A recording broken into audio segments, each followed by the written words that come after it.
جو جوڈیشری کے خلاف سازش ہے اور اسپیسیفکلی ان کورٹس کے بارے میں سازش ہو رہی ہے جہاں پہ ججز کے اوپر اثر انداز ہونے کی کوشش کی جا رہی ہے، اس کا مرکزی کردار ہے نواز شریف۔ جو بھائی جان ہیں وہ لندن بیٹھ کے اسلام آباد ہائی کورٹ کے فیصلے کو اثر انداز ہونے کے لیے اور جوڈیشری کے اوپر حملہ کر رہے ہیں۔ نواز شریف لندن سے بیٹھ کر عدلیہ پر حملے کر رہے ہیں۔ پہلے ثاقب نثار کی جعلی آڈیو اور پھر رانا شمیم کا بیان حلفی، ساری سازش کے مرکزی کردار نواز شریف ہیں۔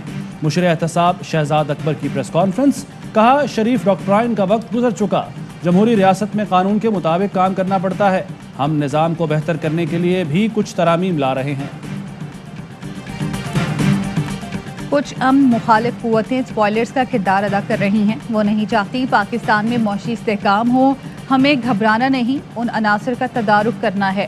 وزیر خارجہ شاہ محمود قریشی کا قومی اسمبلی میں اظہار خیال، کہا جب ہماری حکومت آئی تو معیشت کا برا حال تھا، اب بہتری آ رہی ہے۔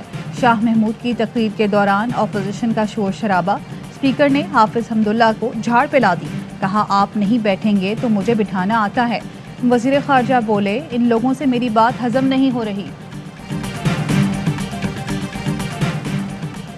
شاہ محمود کی تقریر سے لگا وہ خود کو عمران خان کے متبادل کے طور پر پیش کر رہے ہیں، ایسا لگ رہا ہے جیسے وہ کسی کو انٹرویو دے رہے ہیں۔ احسن اقبال کا رد عمل، معیشت پر حکومت کو براہ راست مناظرے کا چیلنج دے دیا۔ حماد اظہر کا جواب، بولے ہم نے معیشت کو اس مشکل سے نکالا جو یہ چھوڑ گئے تھے، کیا یہ اپنے دور کا 20 ارب ڈالر کا خسارہ بھول گئے؟ احسن اقبال کا پلٹ کر وار، کہا جو ملک کو گیس تو دے نہیں سکے وہ معیشت پر لیکچر دے رہے ہیں۔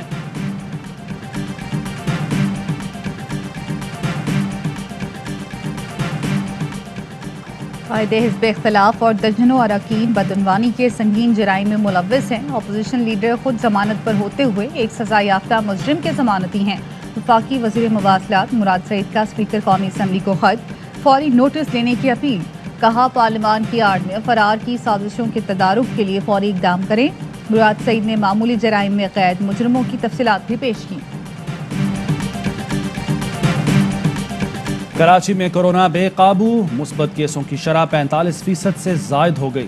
اسلام آباد میں 18، حیدرآباد میں 17، پشاور میں 16% سے زائد ریکارڈ۔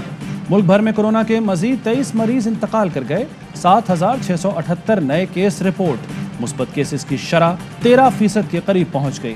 اسلام آباد کی ضلع کچہری میں 15 ججز کورونا میں مبتلا، متعلقہ عدالتیں بند کر دی گئیں۔ پنجاب حکومت نے ہر قسم کی انڈور ڈائننگ پر پابندی لگا دی۔ کراچی اور حیدرآباد میں بھی انڈور ڈائننگ بند۔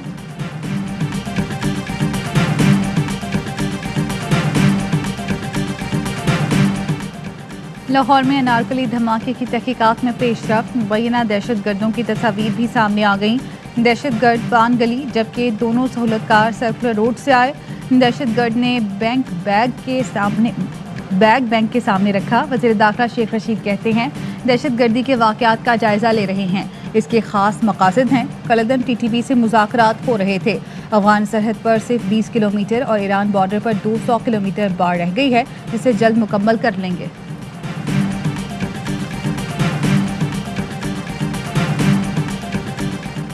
وزیراعظم عمران خان کی 5.37% جی ڈی پی گروتھ پر حکومت کو مبارکباد، کہا جی ڈی پی گروتھ سے روزگار کے خاطر خواہ مواقع پیدا ہوئے، فیکس آمدنی میں اضافہ ہوا، اقتصادی اصلاحات کی کامیابی کو بین الاقوامی سطح پر تسلیم کیا گیا۔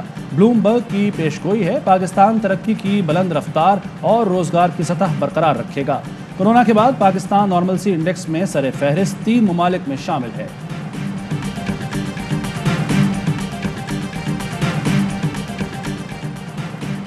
ایک تھا کل کا پاکستان اور ایک ہے آج کا پاکستان۔ کل پاکستان میں 20 ارب ڈالر کا کرنٹ اکاؤنٹ میں خسارہ ہو رہا تھا۔ آج کورونا کے باوجود پاکستان کی گروتھ 5.37% ہے۔ سینیٹر فیصل جاوید کہتے ہیں نون لیگ کہتی ہے ہمارے دور میں بھی گروتھ تھی مگر خسارے تھے، خسارے بھی کم کیے، گروتھ بھی بڑھائی، یہ ہے اصلی ترقی۔ یہ ہم نہیں کہہ رہے، یہ دنیا کے بڑے جریدے کہہ رہے ہیں۔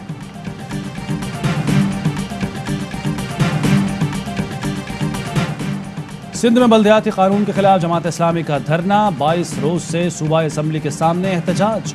حافظ نعیم الرحمان کہتے ہیں حکمران مقامی حکومتوں کو اختیارات نہیں دینا چاہتے، یہ صوبے اور وفاق میں بیٹھی حکومتوں کا وتیرہ ہے۔ کراچی نے 35 سال جبر کے دور میں گزارے، اب جماعت اسلامی شہر کی قیادت کرے گی۔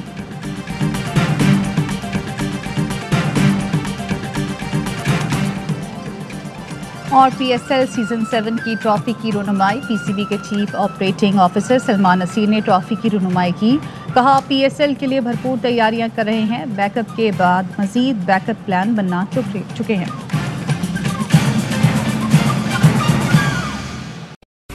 اہم ترین خبریں اب ایک کلک کی دوری پر، آپ کے پسندیدہ ٹاک شوز ہوں یا اہم ملکی یا غیر ملکی شخصیات کی نیوز کانفرنسز، ہر لمحہ باخبر رہنے کے لیے سبسکرائب کریں ہمارا یوٹیوب چینل۔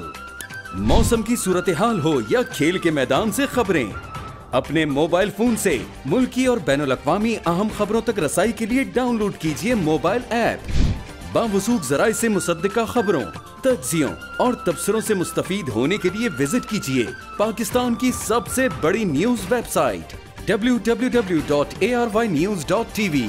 ان سب کے علاوہ پاکستان کا سب سے بڑا فیس بک پیج ہو، سب سے بڑا نیوز انسٹاگرام اکاؤنٹ یا پھر ٹویٹر، ARY نیوز پہنچا رہا ہے خبریں سب سے پہلے آپ تک، تاکہ آپ رہیں ہر لمحہ باخبر۔